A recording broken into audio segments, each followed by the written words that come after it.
1er mars 2021, le Conseil de ville de Sainte-Catherine-de-Hatley s'est réuni pour nous en parler. Nous avons avec nous le maire de la municipalité, Jacques Demers, et la directrice générale, Christine Labelle. On va ouvrir cette première capsule d'entrevue avec le maire. Monsieur Demers, un dossier qui vient de se régler. Il y avait un litige entre la municipalité et Monsieur Daniel Rivard. Et là, au dernier Conseil de ville, ce qu'on voit apparaître sur l'ordre du jour, c'est l'autorisation de paiement. Alors, pouvez-vous nous résumer la situation et combien on paye finalement, là? Oui, dans le fond, ce qui est important dans ce dossier-là, c'est que c'est les citoyens de la rue qui ont voulu que Val-Joli devienne une rue municipale. On avait plusieurs droits, propriétés sur cette rue-là. On avait réussi avec la majorité à régler assez rapidement. On s'était fixé, étant donné que c'est les citoyens de la rue qui payaient le montant pour l'acquisition de la rue, à régler assez rapidement avec plusieurs. Un n'était pas d'accord, puis c'était le propriétaire, peut-être majeur sur cette rue-là, demandait des prix plutôt sur une base de terrain de bord de lac. On avait approuvé que ce n'était qu'une rue et qu'une rue n'avait pas de valeur, ce n'était que des dépenses. Ça fait qu'on s'est basé sur le prix moyen, ce qu'on avait émis aux autres propriétaires. On s'est retrouvé en cours juridique de ce côté-là pour trouver la façon de le prouver. Les montants qu'on a eu à payer, finalement, ça nous a été accordé qu'on avait raison dans ce dossier-là. Les montants suggérés étaient corrects. Ce qui nous coûte le plus cher, c'est de payer les professionnels, aussi bien de notre côté que les expertises aussi du côté du demandeur. C'est ce qui nous ramène des montants quand même un peu plus de 30 000 $. Je n'ai pas en tête exactement le chiffre, mais pour régler un dossier, mais c'est un montant final de ce côté-là. Il y a eu beaucoup d'autres montants quand on va additionner, puis on veut se servir aussi du dossier de Val-Joli pour essayer de régler d'autres dossiers de rues privées. C'est sûr qu'on est capable de ramener en municipal, ça réglerait bien des cas, mais d'une façon évidente, pour les citoyens d'une rue privée, il y a un coût important à la municipaliser. Puis c'est pour ça qu'on va se servir de celle-là comme exemple, qui était une rue, à mes yeux, très compliquée à rendre municipale. Je reviens un petit peu en arrière sur ce que vous disiez, M. Demers. Vous avez parlé de 30 000 $. Le 30 000 $, ce sont les frais juridiques. C'est ce que ça a coûté à la municipalité ou c'est ce que M. Rivard a obtenu? Je n'étais pas certain de où allait le 30 000 $ dans ce que vous avez avancé. Je pense que Mme Labelle a la réponse plus précise de ce côté-là. Donc, c'est 32 935 $. Puis là-dessus, il y a un montant de 25 000 $ qui est associé aux honoraires des experts pour M. Rivard. Donc, pour ce qui est de la balance, sur le 32 000 $, là, c'était tout simplement une indemnité qu'on avait déjà convenu de payer à M. Rivard. Donc, il restait cette balance-là à payer autour de 8 000 $ à peu près. Et donc, si je comprends bien vos explications, M. Demers, M. Rivard se trouve pas, avec ces démarches-là, M. Rivard ne se trouve pas avoir reçu plus d'argent au prorata, à la valeur du terrain ou quoi que ce soit, là, que les autres résidents de la rue en question, là. Non, exactement. Puis pour nous, du moins, ça va faire jurisprudence. C'est intéressant quand même d'avoir un jugement, de rendre ces dossiers-là jusqu'au bout pour être capable d'être jugé aussi de l'extérieur. C'est pour ça que je me dis, on va pouvoir s'en servir dans d'autres dossiers de municipalisation où ce qu'on a souvent approuvé qu'une rue, ça vaut zéro, là, ce n'est que des dépenses. Et est-ce que c'est le genre de décision qui risque d'être portée en appel par M. Rivard parce que lui espérait vraiment obtenir plus que ça? Je pense pas. Je pense que c'est vraiment final de ce côté-là. Je pense qu'on est vraiment là au stade de dire le dossier est complètement réglé.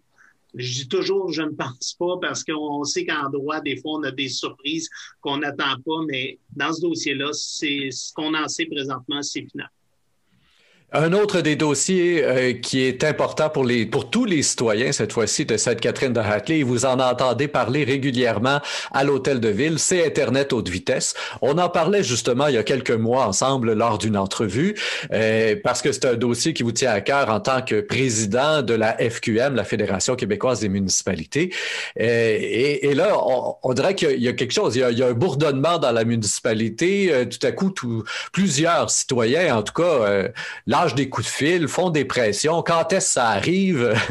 il y a de l'impatience, là, peut-être ce qui est lié au fait qu'on travaille de plus en plus de la maison à cause de la pandémie, évidemment. Alors, on a des besoins en Internet haute vitesse qui sont beaucoup plus criants qu'à la même date, même l'année passée, là. Ah, tellement. Puis quand on dit on travaille au niveau de la fédération, il faut s'entendre qu'au niveau de la municipalité ou de la MRC, c'est aussi partout la priorité 1, c'est Internet. Puis vous voyez que je suis jamais dans le même décor à peu près. Puis une des raisons principales, c'est que je vous dirais qu'au niveau familial, c'est la même chose, là. On est dans des zones où ce qu'on l'a pas Internet ou à peine. Ça fait qu'on a toujours à se retrouver un endroit pour être capable de se connecter. Ça n'a pas de bon sens. On est rendu en 2021. Le gouvernement nous a promis pour 2022 à l'automne 2022 d'avoir réglé ce dossier-là. On travaille sur cette base-là. Il y aura vraiment des comptes à rendre si on n'est pas capable d'arriver à ça. Je vous dirais que ce que je vois au niveau provincial, c'est quand même que ça avance. Beaucoup de contrats sont en train de se donner. Des montants importants vont être annoncés prochainement, puis importants, très importants au niveau du gouvernement pour régler ce dossier-là. La difficulté qu'on peut y voir pour l'instant, comment ils vont faire pour dérouler cette fibre-là aussi rapidement. Mais ça, je pense qu'une fois que c'est lancé, l'histoire du petit castor, ça ne peut plus arrêter, c'est évident. Il va falloir le régler, puis on sait qu'on peut dérouler beaucoup de kilomètres rapidement une fois que les contrats sont donnés. Plusieurs entreprises sont prêtes, puis certaines travaillent déjà sur le territoire. On n'a pas d'adresse, on n'est pas capable de confirmer les cas, puis on n'est pas capable à ce stade-ci de dire lesquels. Mais ce qu'on vise, c'est pas de savoir combien vont être connectés, c'est d'être sûr que tout le monde est connecté. Est-ce qu'au niveau de la municipalité ou de la MRC ou quoi que ce soit, vous allez avoir une emprise X sur le calendrier justement de déploiement de cette fameuse fibre, ne serait-ce que pour pouvoir éventuellement le donner aux citoyens puis leur dire, ben voilà, vous, dans tel secteur de la municipalité, ça va aller en février 2022, puis vous, ben ça ira pas avant juin 2022. Désolé, c'est 3 mois plus tard, mais on peut faire juste une rue à la fois ou je sais pas quoi. Là. Est-ce qu'on va être capable de donner un os à gruger vraiment là, aux citoyens bientôt?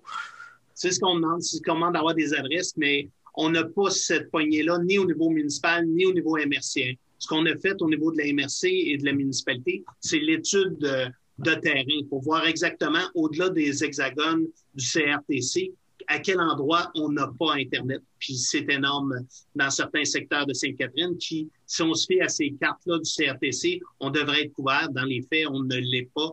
Peu importe quelle compagnie, la fibre ne se rend pas. Ça fait que c'est sur cette étape-là.